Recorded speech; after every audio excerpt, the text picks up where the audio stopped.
মথুৰাপুৰৰ ব্যৱসায়ী বাবুল ইছলামৰ মহান নিদৰ্শন। মথুৰাপুৰ তিনিআলিৰ ব্যস্ততাপূৰ্ণ ঐতিহাসিক ধুদৰালিত সৃষ্টি হোৱা পুখুৰী সদৃশ বৃহৎ বৃহৎ গাঁতসমূহত ইটা দান দি এক মহৎ কামৰ নিদৰ্শন দাঙি ধৰে মথুৰাপুৰ অঞ্চলৰ এগৰাকী ব্যৱসায়ী ৰফিক ইছলাম ওৰফে বাবুলে।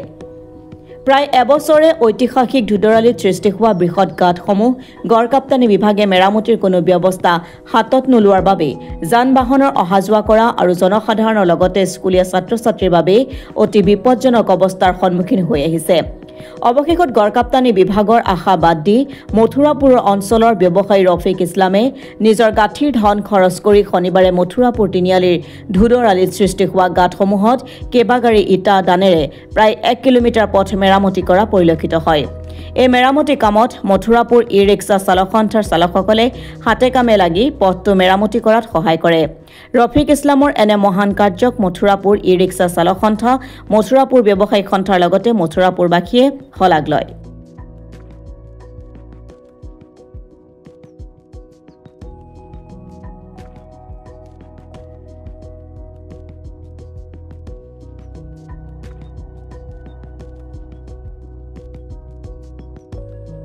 মথুৰাপুৰ তিনিআলিৰ ধুদৰালিৰ যিটো অৱস্থা ডাঙৰ ডাঙৰ গাঁত হৈ আছে, গাড়ী অহা যোৱা কৰিবলৈ, যান বাহন অহা যোৱা কৰিবলৈ বহুত অসুবিধাৰ সৃষ্টি হয় আৰু মানুহ খোজকাঢ়ি যায়, যিহেতু দুৰ্ঘটনাৰ সম্ভাৱনাটো বেছি থাকে।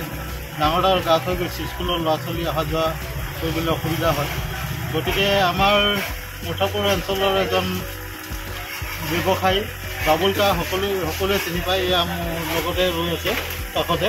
তেখেতে আজি 1 কিলোমিটাৰ পথ তেওঁৰ ইটা ভাটাৰ পৰা যিখিনি ভঙা ইটা আছে, সেই ভঙা ইটা দি তেওঁ নিজৰ গাড়ীৰে নিজৰ মানুহ দি সেই গাঁতখিনি তেওঁ পুতি দিছে। আজি বিশেষকৈ স্কুলৰ ল'ৰা ছোৱালীবোৰ অহা যোৱাৰ ক্ষেত্ৰত বহুতো অসুবিধা হয় আৰু তিনিআলিত যিখিনি মানুহ দোকান বজাৰ কৰিবলৈ আহে তেখেতসকলৰো বহুত অসুবিধা হয়।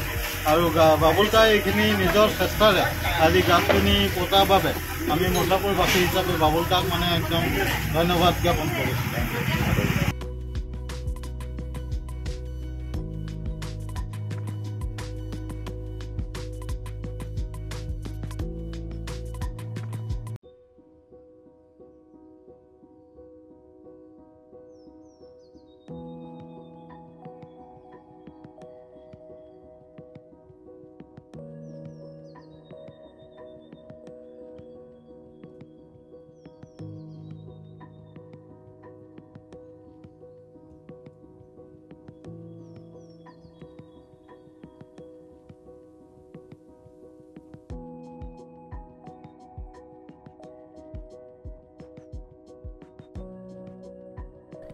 Bureau report, Assam today.